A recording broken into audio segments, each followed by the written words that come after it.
Years ago, I wrote this book that definitely the Lord put up on my heart to be able to write.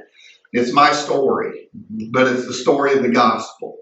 It's the story of Jesus. It's a message. It's of salvation. It's an invitation for us to come home to that relationship with Him. This is the old cover. Okay, everybody knows this is the new cover. All right, but along with that, we felt some of the studies that you guys that are a part of this ministry have already been doing. You've been doing it for 10 years. We've been doing the studies. This is just a quick peek at the studies and some of the curriculum that we do here. This is just 90 days worth at a slower pace than what you guys really have done and do while you are here. Okay? This is the old. This is the way we have always done stuff, right? The 7 last words of the dying church. We have always done it this way before. Okay? All right? So we have to move and we have to make the transition at some point from book and pages, which isn't bad, over to the interest of the culture that has it in their hand all the time. Right. It's there whether you want it to be or not. It's there whether you agree with it or not. You're not going to get them to take it away. So we have to find ways to be able to plug into them. Right. We have to go fishing for them. Mm-hmm. And we have to become fishermen of men. Yeah. So what God shared with me this morning service at Cornerstone, I believe that I was supposed to be there. I know for a fact that I was supposed to be there.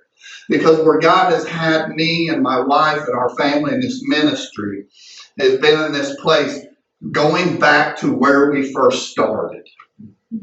Okay? Sorry, God, for repenting. But taking me back to my first love, taking me back to where this journey began. And just a month ago, I preached at Cornerstone, and that song, God told me, and you can believe this or not, God told me, He laid it on my heart, and I pinned it in my notes. You'll know the closing song when you hear it in the intro. I didn't know what the song was going to be, and I told the worship leader. She said, what do you want for the closing? I said, do you have one picked out? She said, yes. I said, I'll know it in the intro. Look, I wrote it down right here. And as soon as they played the song, I knew it. That was it. That was the song. And I got up for the church and testified about what God had shared with me and what God had showed me. And then the next Sunday in the Cornerstone, that is one of the churches we had began. Mm-hmm. That was where our journey, that was one of the churches where our journey had began. Mm-hmm. And then the next Sunday, we're at Crossroads. Terry and Barbie are there performing. And they play that song and do an altar call. I grab my wife's hand. Let's go. This altar is where it all started. This church was another church where it had all started. That led to the relationship with Barbie and Terry, who then came down here to perform for us. And then we went back to Cornerstone this morning, and it may not have meant anything to some of you or whatever, but Pastor Rodney and Angie, oh my goodness. You know how big of a wreck and a mess I was when we first started? And how important they was? To join, Joy wasn't so much. She was still at that place. Listen, she was still at that place where I was following Jesus no matter what. And for 6 months, she stayed home. She wasn't even fully accepted yet. Take me back to where we started, you know. And with this ministry, it's like, you know, we're 10 years, it's been good. It's not been bad, it's been good. Yes. The things that we do are good. They're not bad, they're good. The Word is good. Focusing and trying to get men to become committed and fall in love with the Word and fall in love with Jesus. That's always been the focus. That's still the focus. But we have to change a little bit. so that we can attract men and get men in here and expand our coast into women, because we've always had a desire and a heart to be able to minister to women and to couples. We have couples around us all the time that God is ministering to and in their life. So, we want to take this opportunity to be able to grow. And then with Brother Bob here tonight, he's going to speak and share with us, and part of our ministries, Apostolic Resource Ministries, and I'm a part of that. And I've had to, it's a fivefold ministry, and it's not always a popular thing. And I come through, a Southern Baptist Theological Seminary, but I've never really been like denominationalized, so I'm open and still and want to be to God, period. And just, I want to see the miraculous supernatural things of God. I want to see all the offices and all the gifts of God function and work within community right. Because I think there's power there, and I think that if we don't tap into it, we're going to miss the fullness that God can do in and through our life. Amen. For 10 years, man, it's like, we've prayed for our children. We've hoped that our children would come around and all that, and that's not bad and all that, but I want to do more. I want to be a better father. I want to have better relationships, and I know what it took for me, to get into this place of this relationship with Christ. But you know what? They got to tell their story. And their story is going to be a little different than my story. Right. And God's going to do it a little different with them. So on this thing of transformation versus conforming, we can get the word and the gospel out and let the word do its work.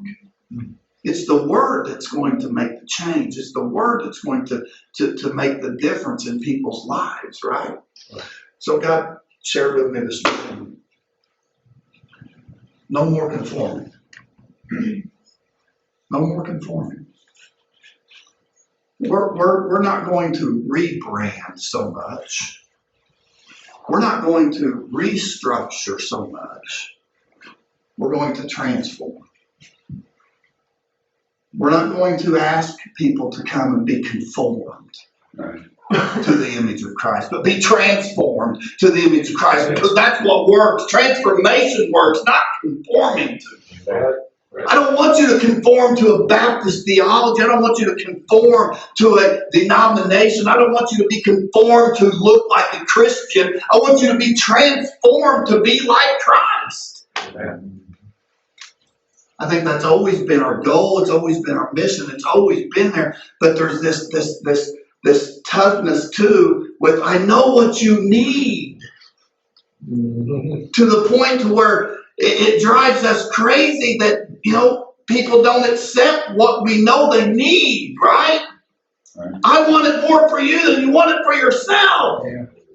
Oftentimes. Sometimes, in transforming and transformation, there's more of Jesus and less of me. Yeah. There's more of Jesus and less of you. Right. And that's true transformation, because there then becomes a heart and a desire in the individual to want to be in the Word. I want to be in the Word. It's doing something to me. It's changing something in me. And it says that unless the Lord build the house, they labor in vain. And something the pastor said this morning, he said, I always looked at myself as number 14. And the new pastor coming in is number 16. He said, in that church, in that little small church right there, it started out with one pastor, two pastors, three pastors, four pastors, five pastors. They understand their history. They understand where they come from. They understand who come before them. And with Heaven to Bay, I could look at it one or two different ways. We could look at it differently. I could be the number one pastor, or I could be number 25. Because I'm the 25th one that has stood in this pulpit, in this location, in this building, on these grounds, on this foundation that has already been laid before us. So instead of us, or me looking at it as I'm the number one, or somebody's going to be number two, somebody's got to be number 26. We're only building on something that our forefathers in history came before us and built on. Sure. And we're just living at a different age, at a different time. And we have to present it and bring it in a little different way, maybe, right? So, it's about reformation. It's about reform. And it's about renewal. But it's just like he said this morning. He said, if I be lifted up, I will draw all men unto me. And that's, to me, the vision. Is to lift up Jesus. And to be able to get out courses. And to be able to get out opportunities for people to join us. And be a part of us from the home or from their computer, from their workstation, or wherever they can belong. You know, one sows, one waters, but it's God that gives the increase. You know, and so he who sows is nothing, he who waters is nothing, but who is something is God. He is the one that gets the increase. So we have to establish and set things up so that God is getting all the glory and all the praise and all the honor, and it's God doing the building, it's God doing the restoring, it's God. We're just tools and vessels in his hand. You know, just use us, Lord, however you want to use us, make us available in whatever way we can be available. And Lord, help us just to do better this next 10 years than we did the last 10.